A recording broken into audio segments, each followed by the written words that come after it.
kokių žinių papasakok apie park stadioną. Ten mačiau, ton drenažą padarė, sakysim, gal ten tas vanduo nebestovės, okei.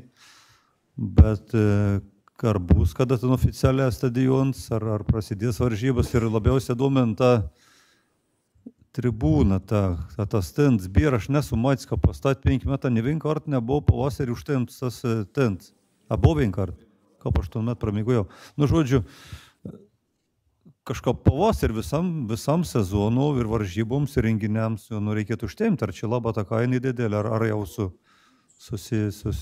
susidėvėjus ten, ar sugėda? Biškai pasakyti. Iš tiesų nėra tentas sudėvėtas, bet kadangi šiuo metu mes negalėjom iki šio laiko daryti jokių sportinių varžybų, tai buvo draudžiama pagal Vidaus reikalų ministerijos nuostatas. Dabar mes jau galėsim tai daryti ir šiuo metu, kaip jūs minėjote, drenažas yra padarytas. Dar klausimas ten yra, galbūt truputėlį galėtų daugiau ir Adomas pasakyti.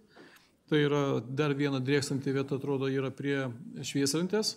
Galbūt ten reikės tvarkyti ir kitiem metam, susitvarkius veją, aš manau, kad bus galima jau vykdyti varžybas ir jį, galės eksploatuoti mūsų viešoji įstaiga Plungės futbolas. Jau galėsim tą padaryti, o dėti tentą dabar, kai nevyksta dar varžybos, tas kiekvienas uždėjimas, nuėmimas, jis taip pat kainuoja. Tai šiuo metu, kol nedarom varžybas, ar verta to vietoje išmes pinigus? Aš manau, kad ne visai. Apie naują stadioną, sporto kompleksą šalia arba esantį Oginskių rūmų parke.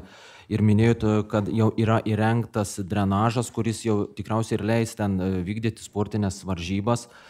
Tačiau tikriausiai ar jis buvo netinkamai, ar nepakankamai jau buvo įrengta, kad miestų šventės metu tarptautinis futbolo turnyras vis dėlto buvo ne ten organizuojamas, o perkeltas ant dirbtinės dangos stadionų. Čia galbūt tuo klausimu daugiau galėtų jų kolega Adomas Zamulskis pasakyti. Tai nes, kaip pasakyti, jie įvertina, kokia yra danga, ar tai yra galimybė daryti, ar nėra galimybės daryti. Ir čia aš manau, kad reiktų jau pasitelkti daugiau tos futbolos žmonės, kad jie galėtų tiksliau tą pakomentuoti. Jau gerbiamas Adomas gali, tai prašau. Tikrai yra problemos su tuo drenažu, tai buvo tvarkytas jau koks, nežinau, gal geros 3 savaitės tos probleminės vietos, jas aptvarkius, vadinkim taip grubiai, toliau vanduo kaupėsi kitose vietose.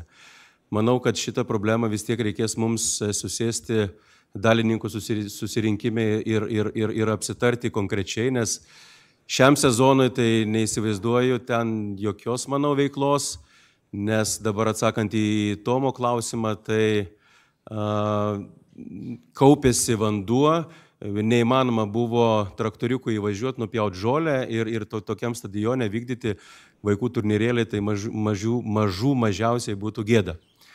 Dėl paminėto stogo, vadinkim, taip, jisai vieną kartą buvo uždėtas, vadinkim, ir kiek žinau, kiek teko domėtis, yra padėtas saugiai seniūnijos patalpose, kur vyko koncertas, vadinkim, ten viduje.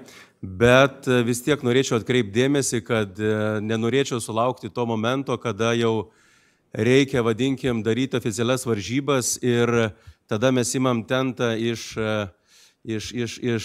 patalpų, tada žiūrim, kas blogai ir nesigauna, tai vis tiek, manau, kažkokį tai apžiūrą, vizualizaciją ir galimybės jį uždėti mes kokį kartą turėtumėm tai numatyti, pasižiūrėti, bet tikrai manau, kad tai privalėtų būti minimalios sąnaudos, jokių viešųjų pirkimų mes tikrai nedarysim, kažkaip savo jėgom arba su žmonėm, kurie tą supranta ir gali patart.